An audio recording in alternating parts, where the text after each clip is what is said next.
ನಮಸ್ಕಾರ ವೀಕ್ಷಕರೇ, ಆಯ್ಕೆ ನ್ಯೂಸ್ಗೆ ಸ್ವಾಗತ.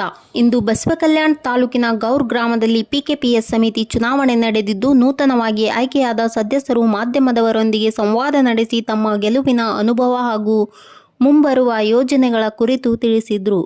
ಸಮಿತಿಯ ಅಭಿವೃದ್ಧಿಗೆ ತಮ್ಮ ಬದ್ಧತೆಯನ್ನು ವ್ಯಕ್ತಪಡಿಸಿದ ಅವರು ಸಮಾಜದ ಒಳಿತಿಗಾಗಿ ಹೊಸ ಹೆಜ್ಜೆಗಳನ್ನು ಇಡಲು ಸಂಕಲ್ಪ ಮಾಡಿದ್ರು.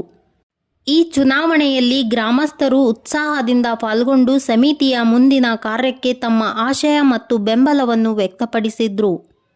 ವರದಿ ಸುಧಾಕರ್ ಸೂರ್ಯವಂಶಿ.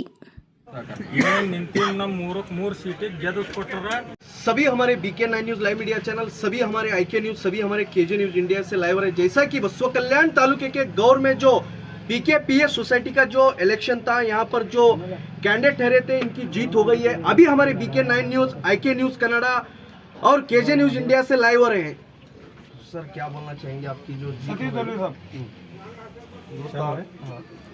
साहब जी, ये PKP जो चुनाव था हमारे ಬಸವ ಕಲ್ಯಾಣ ತಾಲೂಕದ ಗೌರ್ ಗ್ರಾಮದ PKP ಚುನಾವಣೆ ಇತ್ತು. ಎಲ್ಲ ರೈತ ಬಂದವರು ನಮ್ಮ ಪ್ಯಾನಲ್ಗೆ ಸಹಕಾರ ಮಾಡಿದ್ದಾರೆ. ಅವರಿಗೆ ನನ್ನ ಕಡೆಯಿಂದ ಮತ್ತು ನಮ್ಮ ಗ್ರಾಮದ ಕಡೆಯಿಂದ ಧನ್ಯವಾದ. ಗುತ್ತಿ, ಖಂಡಾಳ ಮತ್ತು ಗೌರ್ ತಾಂಡ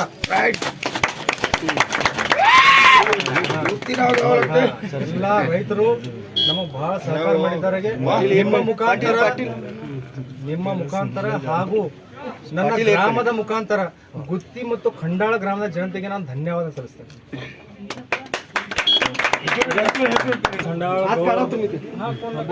ಖಂಡಾಳ ಗೌರ್ದು ಎಲ್ಲ ಗ್ರಾಮರದು ಎಲ್ಲ ಮತದಾರರು ಬೊಕ್ಕೋಳ ಆಭಾರಿ ಇಡ್ತೀವಿ ನಾವು. ಬೊಕ್ಕೋಳ ನಮ್ಗೆ ಉಪಕಾರ ಮಾಡ್ಯಾರ, ಬೊಕ್ಕೋಳ ಇದು ಮಾಡ್ಯಾರ. ವಿಶೇಷವಾಗಿ ಗುತ್ತಿ ಮೇನ್